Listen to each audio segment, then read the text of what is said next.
Oh, I forgot. I'm wearing my Finch Research Network t-shirt right now. Ah, perfect. You can show that if you want. Yeah, good. Neato. So I've got a pine grosbeak on my shirt right here. Underneath Yeah, my sweater, I know I at least have an evening grosbeak. I that's great. think there's some crossbills and a red pole underneath. Oh, that's cool. Keep them with you all the time. That's great. Okay, so let's get going. So some of you heard a bit of the intro. Let's go. Fine. So I'm introducing the uh, the bird study group tonight. Jackson, unfortunately, is stuck in traffic in Dundas, not able to get to here on time. I was just talking with him.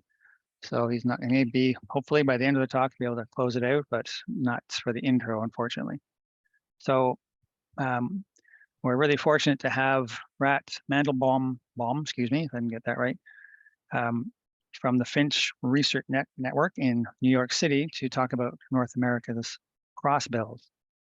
So you can, I'm not going to read this whole thing out, but you can see this is what it's going to be covered, and this was on the site, so you know the idea behind it. So um, I just need to do the acknowledgement statement. So we recognize and acknowledge that we meet on traditional territories of Mississauga, the New Credit, and Haudenosaunee nations, and within the lands protected by the dish with one spoon wampum agreement. I apologize, it's not the full one. That's the one I can get the quickest right now. So without further ado, Ryan's going to take over and talk about finches. All yours, Awesome. Ryan. Yeah, thanks so much for the intro. So I'll go Oh, ahead and share my screen so you can see my presentation. Just give me a second. All right. So this presentation is called Get to Know Eastern North America's Crossbills. I'll be giving you all a walkthrough of the crossbills that you might see while you're birding out in Ontario, and give a bit about the ecology and then some of the mysteries that are arising with our even with our local crossbills. So to start, my name is Ryan Mandelbaum. I am a science writer and naturalist based in Brooklyn in New York City. I'll be giving this talk on behalf of the Finch Research Network, but I volunteer my writing and my bird guiding abilities to a bunch of organizations across New York State. That includes New York City Audubon, where I'm a naturalist and educator, the New York Breeding Bird Atlas Communications Committee, and then I have my own list of writing that I do. You can find it on that link there. And then I am a nature photographer and a social media addict. And then I've written about birds for outlets like Gizmodo, Audubon Magazine, and the New York Times. And then in my full-time job, I actually work at IBM. So what is the Finch Research Network? Before I get started about crossbills. So FERN, as we call it, is a nonprofit that is devoted to the study of conservation of finches globally. Now, Fern was founded in 2020 in order to build a network of finch enthusiasts, as well as to support finch conservation and science more globally. Finches, there's a number of threatened finches, especially the Hawaiian honeycreepers, for example. We like to think of this work as continuing on the work of British ornithologist Ian Newton and Canadian ecologist Ron Pittaway, who I'm sure many of you have heard of, who began the winter finch forecast. And now today, the Finch Research Network is most famous for being the home of the annual winter finch forecast, which again was started by Ron Pittaway and is now run by Tyler Hoare, who I believe has actually come to speak with this group as well. So I definitely encourage you to check us out at finchnetwork.org. You can see that written down on the bottom right. That's finchnetwork.org. You can learn about how you can get involved or donate. And you can also sign up to the newsletter, which I write for them. So let's jump into the topic of the talk, which is the crossbill. So we have two species of crossbills here in eastern United States, the red crossbill and the white-winged crossbill. The ecology of the red crossbill is slightly more complex, so the talk is mostly going to focus on the red crossbill. But just generally, crossbill is a big-headed finch that specializes in eating the seeds out of conifer trees. They use that uniquely shaped bill with its crossed mandibles in order to extract the seeds out from those pine scales, like you see this bird doing here. And they're actually so tied to the cones of conifer trees that they will even feed full conifer seeds to their young, which I think is pretty neat. And I wanted to just do a quick video, which Tom Johnson took in New Jersey, just to show you how these birds do it. I think this is a pretty amazing shot worth doing. Just give me 1 second.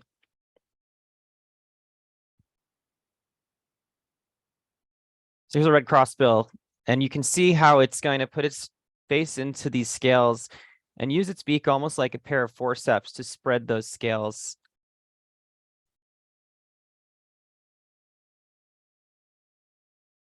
And then it takes its tongue and takes the little sort of paper-covered seed outside from inside of the cone. And then it presses the seed against its palate and then maneuvers it in its mouth to get rid of that seed covering and eat the little pine seed out from inside. And then for those of you who are interested, we'll be talking quite a bit about pine trees and conifer trees in a moment. But that bird specifically was feeding on a Japanese black pine, which is a common pine here in the eastern United States, an introduced pine. Cool. So do you see my PowerPoint? No. There we go. So this is a red crossbill. This is a female red crossbill. Again, this bird is on Japanese black pine. And then we can compare the red crossbill, which I've been showing you photos of, to the white-winged crossbill. So the white-winged crossbill is more of a boreal specialty, and they have a smaller beak built for feeding out of these smaller coned conifers, especially spruces in the boreal forest. For these white-winged crossbills, the males are this more pink color. The females you'll see are more gray-yellow, but most importantly, the white-winged crossbills have these black wings with the white wing bars. And I have a little comparison shot for you here, where red crossbills are more of a sort of reddish orange. Some of them, even males, will be yellow. Female red crossbills will be a gray yellow, like the bird I showed before. And then brown wings on the red crossbill. And then the white wing crossbill, again, to compare, you see that bird is a pink bird with black wings and a white wing bar. And then the white wing crossbill also has some a different marking and a slightly smaller beak, but that can depend on the specifics, and we'll get into that. So I think one of the most important things, and one of the things people know the best about crossbills is that they're nomadic. So they travel in these flocks that move around based on the availability of food. Cones are not always a reliable food resource, and many conifers will produce cones on a 2-year cycle. So what that means is that the conifers will actually have to move around to find a store of cones that they'll be able to support and raise young with. So when they do find a good crop, that's when they'll settle down and breed. And because of that, sometimes birds will find a good cone crop even in the dead of winter. Here in New York State, we have records of crossbills even from just last year breeding in January and into February. But now if, say, there's no cone crops available in these bad cone years, then the crossbills will actually travel even further afield, sometimes showing up in surprising places.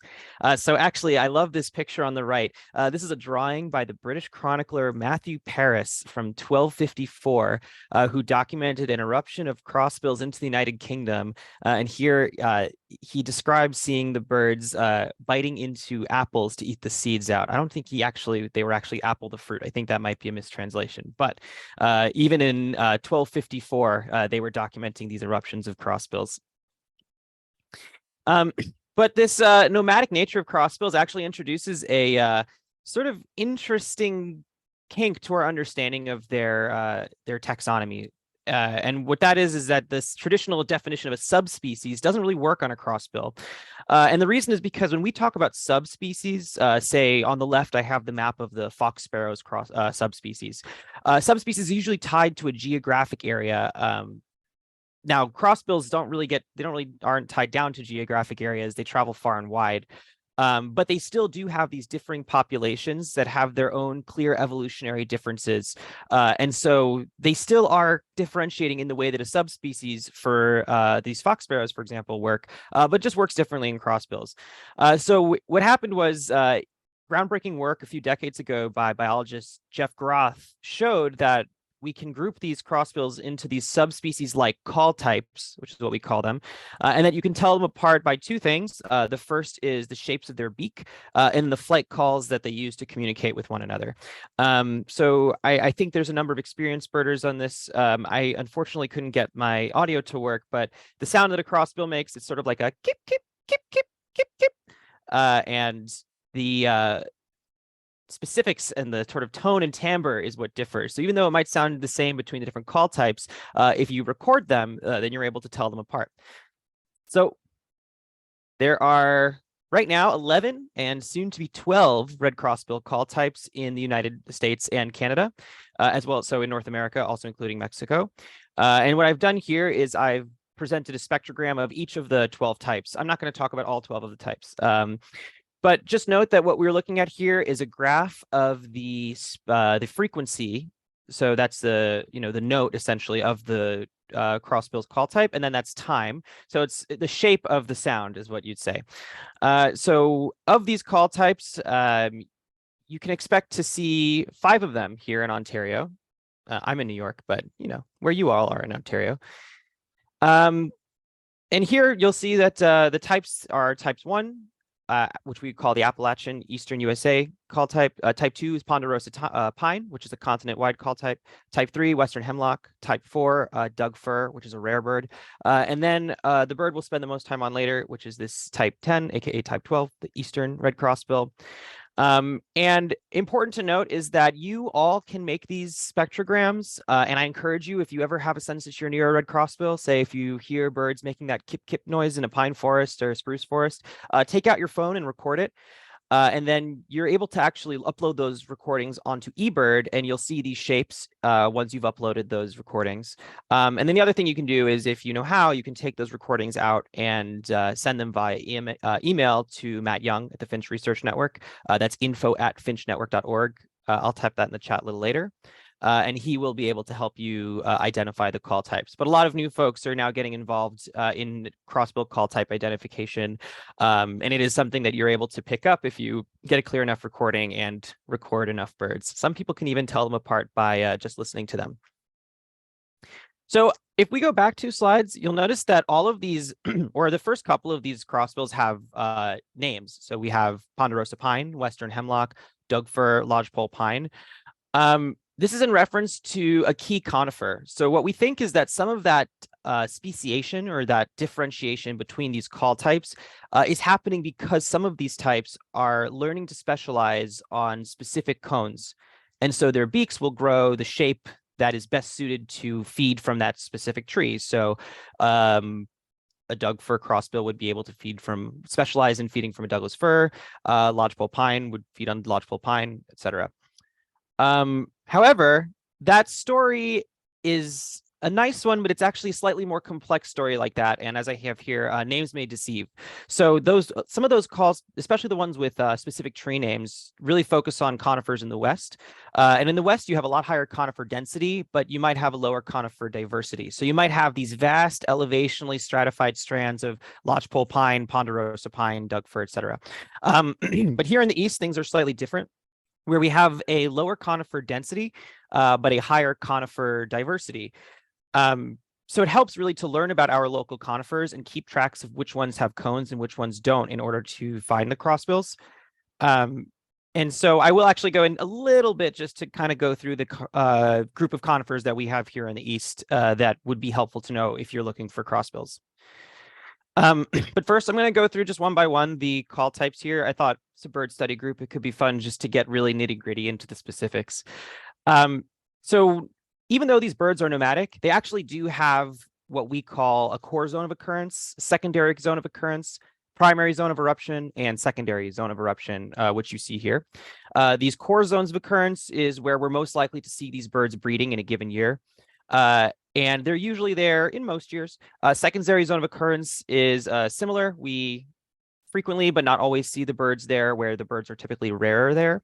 And then these primary zones of eruption, in the years where there are fewer cones, the birds will then show up there first. And then secondary is where birds who are more strapped for food will go further afield, or also where we expect vagrants to show up. And then one thing I will add is that sometimes this primary zone of eruption, core zone of occurrence movement can almost look a bit like migration. You sometimes will see these semi-regular migrations of crossbills between those 2 spots. So this Appalachian medium bill crossbill eats mainly the eastern white pine and red spruce. It can erupt sometimes, but really you'll most often see it in the Appalachian Mountains, as its name suggests. Its occurrence north into Canada, New England, New York State. It does happen. It's just more rare. And it just predominantly occurs in years where there's very few cones. And so you can see here also, this is the spectrogram for that call type. So moving on, we have the type 2 ponderosa pine red crossbill. This one is most common in the West, and as its name suggests, it's that with all of those purple zone of occurrence, it's a Western crossbill call type. But at the Finch Research Network, we actually think of type 2 as being more of the eclectic crossbill.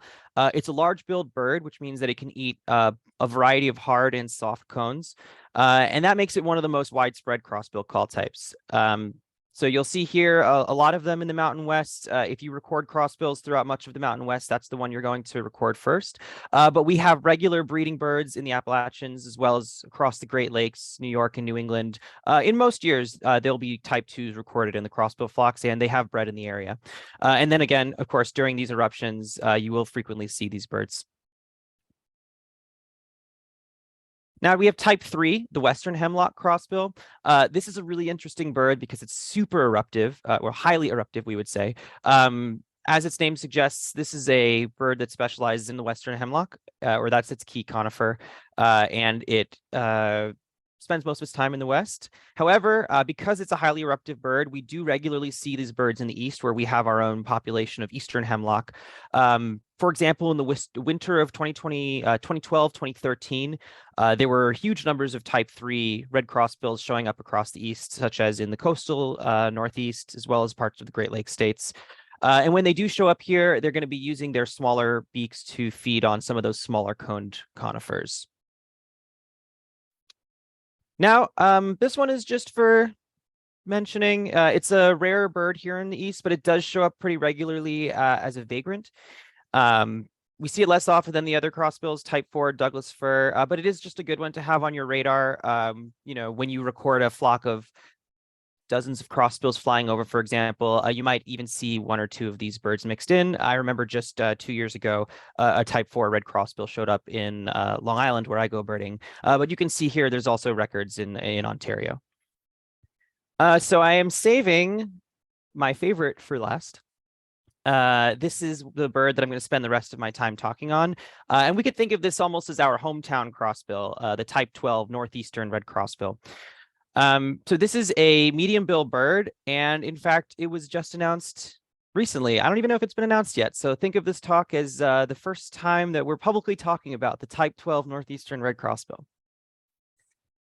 Before we get into it, I said that I promised a little quick lessons on conifers. I think that a lot of folks have experience with some of these trees, but I'm just going to go through a quick recap of the conifers we have in the East, the ones you can expect crossbills in. So here we have tamarack and eastern hemlock. These are, as you can see, very small cones. And so tamarack is really a favorite of the white-winged crossbill, and then eastern hemlock, you'll see those type 3 red crossbills, and then other red crossbills feeding on when there's cones available. Then we have our both medium cones, and then I'll also lump in here the soft-scaled large cones, which sort of, because of the ease and pliability of the cone, sort of act like softer cones. We have these 3 spruces. So we have the black spruce, which is a favorite of the white-winged crossbill. We also have the red spruce, which is an eastern spruce found most often in places like the Appalachians, Adirondack Mountains, Algonquin. And that's a favorite of both red and white-winged crossbills. We have white spruce, which is a highly boreal tree, favorite of the white-winged crossbill, but will often host red crossbills as well. And then these two, which are more trees for the red crossbill, which is Norway spruce. Even though they're an introduced tree, red crossbills breed at Norway spruce plantations in the East. So especially in eruptions, you'll see red crossbills at the Norway spruces in cemeteries, or some of the big state forests that have been planted, say, in Pennsylvania and New York State. And then the eastern white pine, which, of course, the common and sort of ubiquitous tall pine tree. When you see big stands of eastern white pines with cones, that's a good place to look for our red crossbills.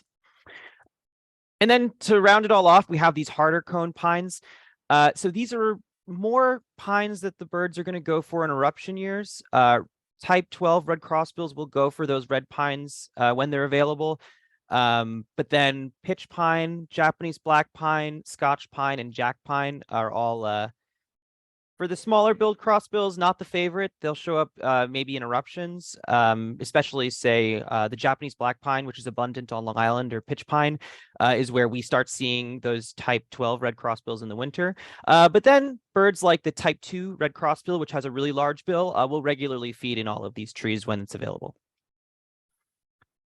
I figured that I've just been showing you pictures of graphs and trees, so here's a photo of some crossbills, just so we can look at them for a little bit.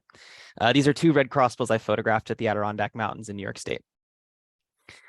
So I told you a bit earlier that we had 11 and now 12 crossbill call types, and that the type 12, the newest red crossbill call type in North America, happens to be from the most populated part of the continent. So you might wonder why or how scientists and birders were able to miss a crossbill call type like that in such a populated area. And the answer is that, well, these crossbills have been documented here for a long time. About 150 years ago, crossbills were regularly documented in the Northeast. There are museum specimens dating from that era of birds collected in the conifer forests of this region. But there was widespread logging in this region that stripped a lot of the forests of their mature conifer trees. And then since then, the birds, red crossbills, became scarce in the northeastern forest. So we do have a lot of these museum specimens that are given a subspecies name. That's Neogea. I think that's how it's pronounced. But we stopped seeing them. Now, the next phase of the story requires us to fast forward 100 years to just about 15 years ago, when biologist Kenneth Irwin realized that there seemed to be a new crossbill call type that was hiding in these coastal Sitka spruce forests of the Pacific Northwest. So he made the official announcement of the type 10 red crossbill in 2010. And he based that on birds whose spectrograms looked a bit like this. So there's a lot of variation here. So I'm going to kind of just go to the overarching, what we identify as type 10s. So on the left, you'll notice that these are just sort of a bit of an upsweep. And then on the right, the first half of that call type looks actually quite similar, with that similar upsweep shape, but then it quickly sweeps back down. So pretty quickly after the announcement of the type 10, and around the same time, crossbill experts like Tim Spar and Matt Young were noticing recordings of this variant on the right of the crossbill of the type 10 call type in the Macaulay Library from Cornell. And those recordings were dating back as far as the 1960s, so really as far back as people were recording crossbills. But even though these birds were being lumped in with the type 10 birds of the West, the birds with these downward sweeps at the end of their calls were all showing up in the East, mostly. I mean, there were birds like that showing up in the West, so it kind of left a bit of confusion. And now things are getting even more interesting in the past 10, 20 years, when birders are increasingly recording these Eastern type 10 birds. And really almost biennially now, you'll start to see an influx of birds with this sort of down sweeping upside down N shape showing up across the Great Lakes region, as well as across the coastal northeastern US and Canada and the maritime regions of Canada. So folks started wondering that maybe this wasn't a variant of the type 10 crossbill of the West, but maybe this was its own type here in the East. And so soon, a team of researchers at the affiliated with the Finch Research Network turned to BirdNet. BirdNet is an artificial intelligence program that's used to study and identify birdsong. So they fed a large number of these recordings into BirdNet to analyze them. And what's interesting is that a crossbill call only lasts for, a split second. And so what they had to do is they actually had to slow down these calls and lengthen them so that they were long enough to meet the minimum time requirement to be analyzed by the BirdNet system.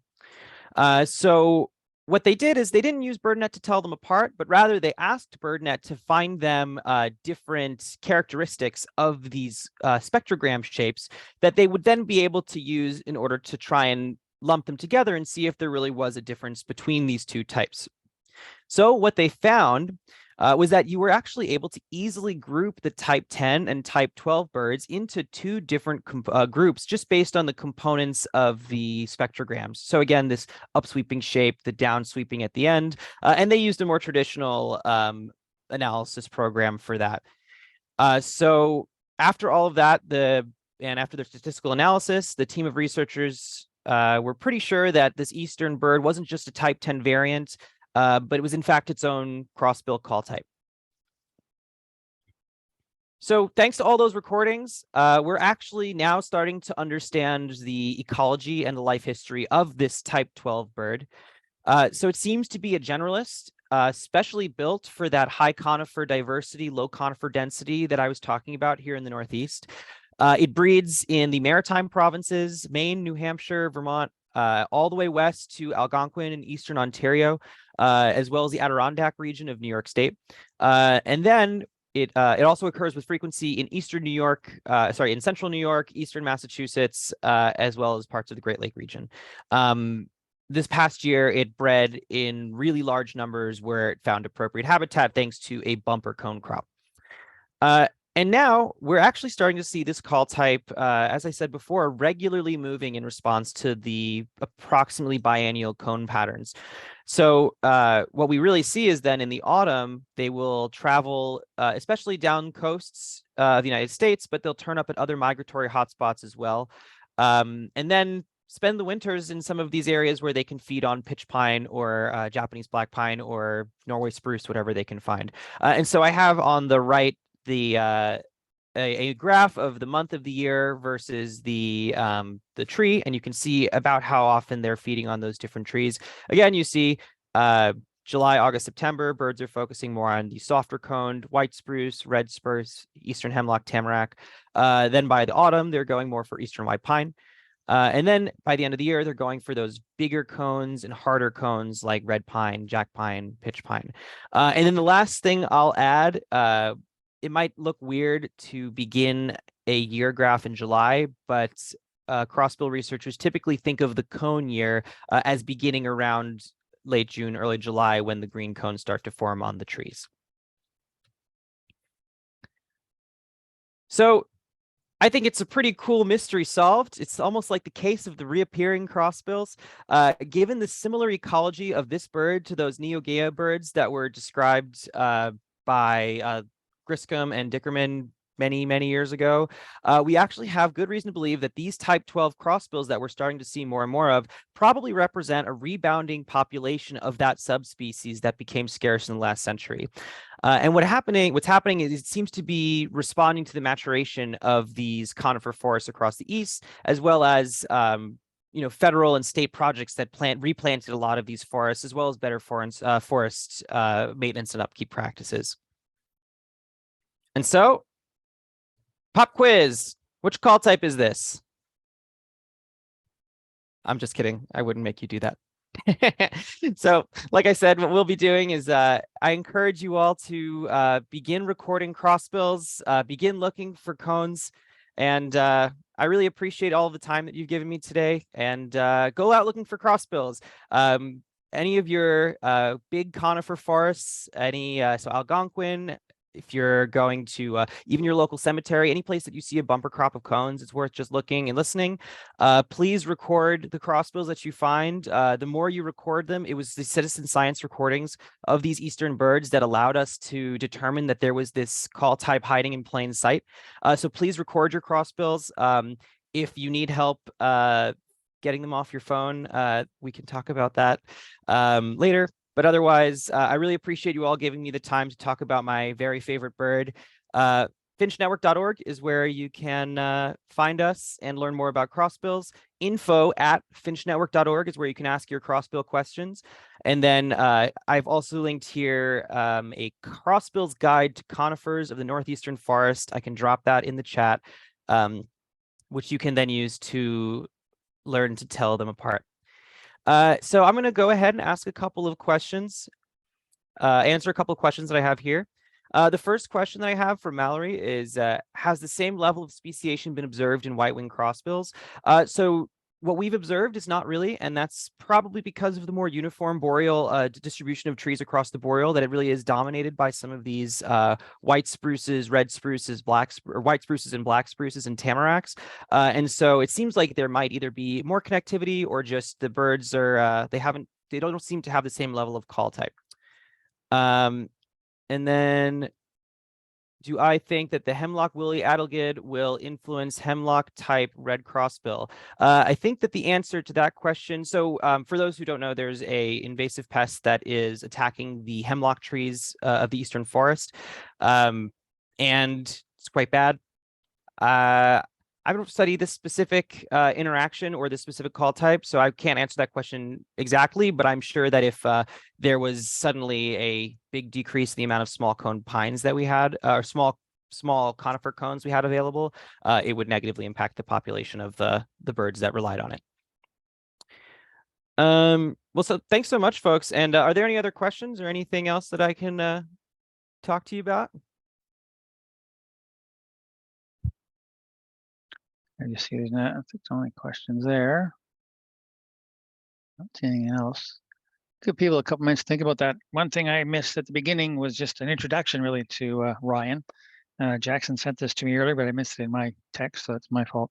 So I'll just read this, what Jackson said about Ryan. Ryan is a science writer, tour guide, naturalist, and volunteer for the Finch Research Network in New York, New York.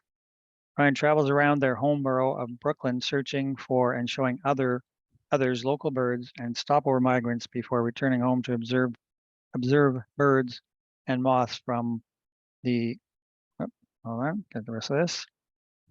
Hang on, just, the roof of, I missed it. Excuse me. In your, I can probably roof of read their it. apartment. Yeah, it's in your apartment, right? Okay. Yeah, I got the rest of it now. Okay. They are especially passionate about winter finches, especially red crossbills, and wait patiently for eruption years, excuse me, in order to seek out crossbills at Brooklyn's coniferous habitats. Ryan has written about birds for a variety of publications, including the New York Times. He said all these ones before, Gizmodo, Audubon, Gothamist, and more.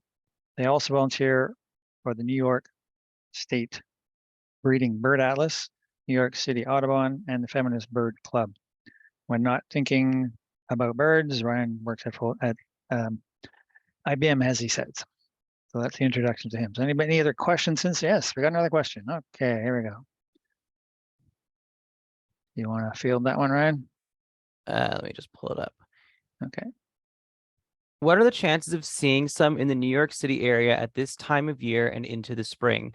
That's a great question. So especially as we're seeing the population of these type 12 birds increase with the maturing of the eastern forests, they are a regular along the coast of the eastern United States and maritime provinces of Canada. So around November, well, in October, when you start to see the crossbills at the white pine is sort of, you see it a little bit more kind of lower altitude, lower latitude. So we'll see white pine a lot in Massachusetts, in New England. So when you start to see a lot of crossbills show up in the white pine in that area, then you can sort of get a good idea that maybe there's going to be some crossbills that show up on the coast. Long Island, the New Jersey coast, Cape May, even down to Delaware, and the coast of Connecticut, Rhode Island, Cape Cod. We consider that to be the primary zone of eruption for the red crossbills of the type 12 red crossbills. So I have red crossbill on my apartment list here in Brooklyn. Flock flew over my house Thanksgiving weekend last year. We regularly see them at the parks, or at the migratory hotspots, of which there are many in the New York City area. So we have Cape May, Jones Beach, Breezy Point, Central Park. We regularly have crossbills flying over during the month of November into December. And then we'll often have crossbills that'll stick around the whole winter, feeding in the pitch pines of the pine barrens of New Jersey and Long Island. I believe in 2018, crossbills even attempted to nest in the pine barrens, which is March is it's interesting for crossbills to try and nest, these type 12 birds to try nesting in the hard pitch pine of the of Long Island, but they tried. I believe they did not succeed. But yeah, they're not common, and they're not common in they're hard to see in the areas where they erupt because they're unpredictable. But we do try and predict them, and so if you go to a migratory hotspot in a year where the crossbills are erupting, and you go every day, you might have a good shot at seeing them. And then how are they doing in Algonquin Park? Most of my effort is focused in the Adirondacks in the northeastern U.S. because that's where I'm located. I don't get to Canada a lot, so that might be a question. I think eBird would probably be a good place to look for that. Or if there's any folks on the call who are maybe involved in any bird atlas work that's being done in Ontario. And I can also take that as a follow-up and ask some of the folks we have, like Tyler Hoare, if he knows. I've got another question. Do crossbills not have a regular breeding season? Are they able to breed year-round? That's a great question. It actually sort of depends a bit on the call type. As I was saying about this type 12 bird, it's interesting that it almost has a somewhat regular breeding schedule as well as movement schedule. Most of them are able to breed year-round. We typically don't see them breeding in the late autumn, especially in the east, just because of the availability of cone crop. But they can breed, last year I was documenting crossbill breeding in the Adirondack Mountains in February. More often they'll breed in the summertime. So that cone crop year again starts in about July. So the cones will start maturing later. You'll see them about in August. And I'm not as familiar with the crossbills of the West, but I'm sure, if you read a lot of these call types, they can breed basically whenever they find a good enough cone crop, and that might be any time of the year. When banding white-winged crossbills, some bills are right and some are left. Does this affect their feeding? Only in that it changes the direction that their head goes while they feed, but there doesn't seem to be a advantage for the left versus right for the crossing of the bill, whether the right crosses over the left or the left crosses over the right. I would have to go log into the Birds of the World account to see what the percentage is, but I do believe somebody has kept a percentage of left-billed versus right-billed crossbills. I don't have that off the top of my head, though.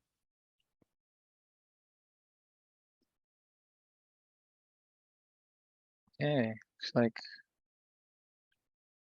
questions have tapered off. Well, that was a great talk, Ryan. Thanks so much. Learned a lot about that and know about a number of things, especially the different call types of the crossbills. That's really interesting. I'll have to follow that around here, and hopefully people will be recording them and checking out what the different types are that we have around here. That'd be awesome to know, and we'll be sure to send them off to you so you can add it to your data. Awesome. Thanks, folks. So I'm just going to drop Okay. info at finchnetwork.org is going to be the email you'll send your crossbill call type recordings to. And then I'll maybe send to Jackson later for folks who I use an iPhone, so I can only help with the iPhone, but I can explain how to get the recording off your phone and email it to that email address so you can send your recordings to us. Okay, sounds fabulous. Yeah, so I'm sure we'll get all that coordinated. Oh, I actually do have one more question. Oh, good. Okay, go for it. I know in Algonquin there are high levels of road mortality due to salt attraction during the winter. Do we see the same impact in New York State? We do see crossbills regularly get hit by cars in the Adirondacks, usually by quick moving motorists who don't see the birds. Those birds are either they are both supplementing their diet with the minerals, so that's why they're so strongly attracted to the salt. Other birds, they also are gritting, so they're eating rocks to help grind up the hard seeds in their gizzards. But yes, we regularly see it. We have found dead crossbills that we'll usually donate to various organizations with permits. It doesn't seem to be having a population issue with the type 12 birds that we have, at least. But it's a really good thing to pay attention to, and obviously keep your encourage people to watch where they're driving and keep their eyes on the side on the road and on the birds on the road. Well, cool. I had a great time. One more here. One more question, if you're open for it. It says Steve is asking, would you like to comment on the validity of Cassia crossbill? Yeah. So Cassia. Okay. That's a great question also. So there is a crossbill species that was announced just in the past. I don't remember, maybe it was 2017, but we actually do have a third crossbill species not in the eastern United States, in the western United States. The Cassia crossbill is endemic to the South Hills and parts of southern Idaho. It's actually a really interesting story. There are these lodgepole pines that are serotinous. They require fires in order to open up. And these birds developed but the lodgepole pines, in most places, lodgepole pines sort of have this battle with the squirrels. Squirrels go after them, eat up all of the scales, and so the trees have to evolve defenses against the squirrels. But in the South Hills, there aren't any red squirrels, and so Craig Bankman, a crossbill researcher in the West, went and said, that there's no red squirrels there. There's almost certainly an endemic crossbill there. And he went and they found this new crossbill call type 9 in Idaho. They did some research. They did some work on their sort of how they were assorting with other crossbills. They found they almost never interbred with the other call types. And with that and some other information, they declared it its own species. There are blog posts and plenty of folks who feel that there's not been enough evolutionary time that's passed to declare that a valid species. There are plenty of folks who think that, just this year, Castor crossbills were seen in Colorado and elsewhere. We attribute the Castor crossbills showing up in Colorado to birds dispersing due to the wildfires in Idaho. The past couple of years, there were some really intense wildfires, worse than usual, that may have had a negative impact on the Castor crossbill and would have, driven some birds to leave the South Hills to look for food elsewhere. That's a theory. So I don't know. It's not up to me. It's up to the American Ornithological Committee. Then the folks who decide these things, it's up to them. And in my opinion, I would love to go see the Castor crossbill in Idaho. Okay, that looks like it. So again, thanks very much, Ryan, for your time and giving us this great presentation. A lot of people are thanking you and they really liked it, so that's awesome. And hopefully we'll hear more about your work and maybe get you back in a few years' time with some more different information about what you've learned over the years. So thanks again and take care. Okay, bye-bye. Awesome. Thanks. Bye. Take care all, and we'll see you at the next general meeting or bird study group meeting in March. Watch for the announcements on the calendar and the newsletter. Take care. Have a good night.